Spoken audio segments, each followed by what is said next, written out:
Welcome to Secrets of Stand-Up Comedy. I'm Dick Williams. I'm going to tell you everything I know about stand-up so you can be a better comic. I have a video that comes out every day at 11 a.m. Eastern, and this is my 74th video, so I've covered a lot of ground, and I highly recommend you go through the previous videos and catch up and do the exercises, because just hearing this stuff won't really make that much of a difference. You have to do the work. I want to talk to you in this video about producing your own shows. And I'll do another one because it's a very long topic, but there's one thing that you really have to know.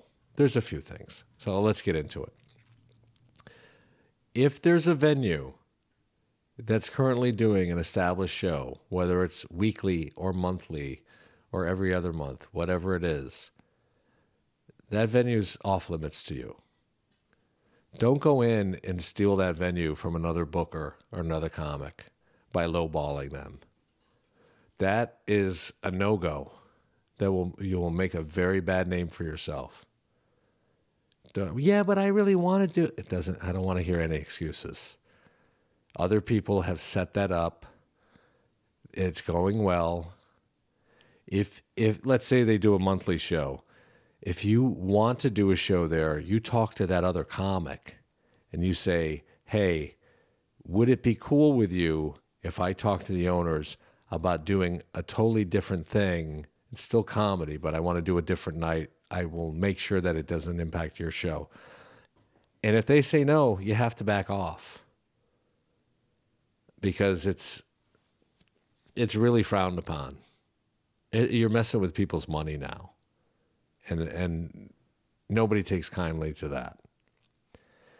And again, I know there's all kinds of excuses that we humans have to justify the various things that we do that we know aren't really cool, but we want to do them anyway, so we'll make up reasons for ourselves.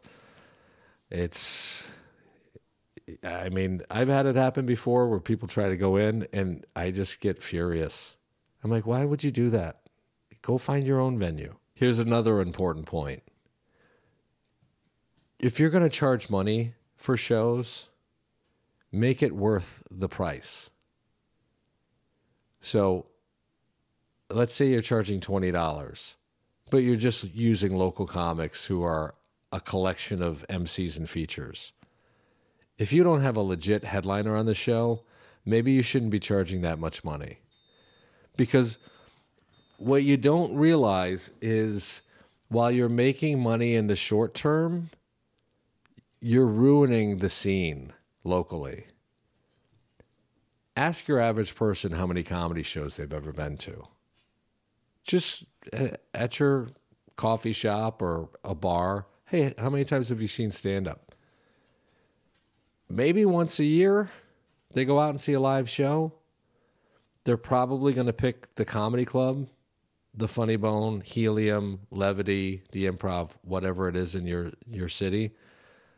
Unless you're in New York or LA or Boston, like those people, there's a lot more people. There's millions of people. But in my area, there's probably 1 million people in the Capital District of upstate New York. They maybe see one show a year. If they're going to pay $20 to go to some bar and expect a regular comedy show, and you put up people that can barely middle, they're going to think stand-up comedy is not as good as they see on TV. That hurts everybody. That's going to hurt the club in your town. They may not say it to you, but once the booker, manager, owners of the club see that you're booking all these shows in competition with them, charging the same amount of money, and the shows are subpar, they're never going to book you at their club. These are the realities of the business side. If you want to charge $10, that's acceptable. And do a disclaimer up front. You know, hey, these are some of the best local people. It's not a put down, it's setting expectations. I think the crowd will have a much better time because they're not expecting to see a Mark Norman or I don't know who the comics are nowadays that you folks would think are amazing. Don't book a show locally. Well, here's what, definitely don't do this. Don't do an open mic on a Friday or Saturday night. That's always been the rule. Why is that, Dick Williams?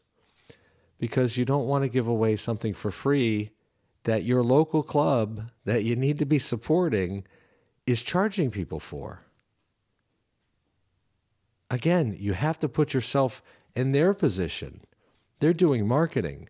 They're sometimes papering the room, which means giving out free tickets through the radio. Hey, for the first 100 callers, we're going to give out free tickets. Whatever they do, you're cutting into their business with a free show. And again, that free show, that open mic, is not going to be good compared to what they're offering. So if people choose to go see that, your open mic, they may not go back to a comedy show for years, or maybe their entire life. So be careful with that stuff. Realize that comedy clubs open and close all the time. They're not indestructible business models. They're a lot of times set up in dying malls. So you have to realize that don't step on people's toes. What I would recommend, and this is what we did in Los Angeles, and I would recommend it for any open mic and any book show. Go into a venue and talk to the owner or manager, whoever's in charge of making the decision, and say, what is your slowest night of the week that you're open? And you're competing against Monday Night Football, Thursday Night Football now, and the weekends, the clubs running shows. Find out their slowest night and say, hey, I want to do a show that night. I want to put together an open mic for a Tuesday or a Wednesday. Would that work for you? I want to do a show where we charge $10 on a Wednesday night. Wednesday and Thursdays are great nights to do shows because people start to go out. I'm here in the Northeast, and once it's wintertime, there's not a lot of stuff to do. The summer, it's pretty dead with comedy because people are at the lakes and all that stuff. But in the wintertime, they want to stay in most nights if it's bad weather. So you're fighting against that. But a Wednesday night, people go out and drink. A Thursday night, people will go out to a bar or a nice restaurant. So Tuesday, Wednesday, and Thursday Night Football is not as big as Monday Night Football. Those are the nights I would target. Because if I'm a bar owner and I say, yeah, Tuesday nights, I don't even know why we're open. We don't make any money. And then all of a sudden 40 people show up and they're buying food and drinks for comedy. I'm going to love the people putting that show together, especially if they're consistent with it. That's why I always tell comics, if you're doing an open mic, buy a drink or two. Don't just go in there and use the venue. Think about this as a business. If you're putting on your own show, pay the comics fairly. Don't just go in and yeah, I'm the promoter, and not even perform on the show and take the lion's share of the money. Promoters should make money. They should make quite a bit if they're getting people in the room. That's one of the hardest parts of doing independently produced shows, getting asses in the seats. So yes, they should make money. But there's been a couple times in my career where I found out that the promoter is making 2 or 3 times what I was making as the headliner. And they weren't even performing. And I'm like, well, that doesn't work for me. And I just wanted to be paid fairly. So don't get greedy on these shows. Pay the comics, but also have an understanding with the comics that you have to do all the business stuff before you get there, before you get to the venue. Have all of this stuff understood with the people on the show, what they're going to get paid, how much time is expected of them, and what the order is, who's emceeing, who's featuring, who's headlining, who's doing a guest spot. Maybe there's 2 features, whatever. Do it all in a text thread or a group chat so that everybody's on the same page, and then speak to everybody individually about what they're getting paid. But tell them all, hey, I'm guaranteeing you this money. But if it gets like half the people that I'm hoping for, we're going to have to adjust it a little bit. But that's one of the risks you have as a promoter. You have to realize that you're committing money. And if you don't do a good enough job promoting, you might lose money. That's the only reason why you're getting paid. Your job is being a promoter. And comics, when you're doing these shows, don't think that it's just up to the promoter to pack the crowd. It's still on you. And the more people you're able to get there, if you're headlining one of these independent shows, this is one of your proving grounds. If you're able to get 100 people there, your money's going to go up.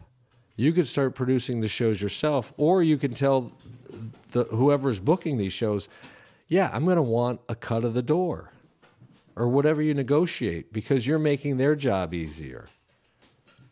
There's a lot of intricacies and nuance with all of this. The one exception that I can find to stealing someone's room is what I'm going to be doing.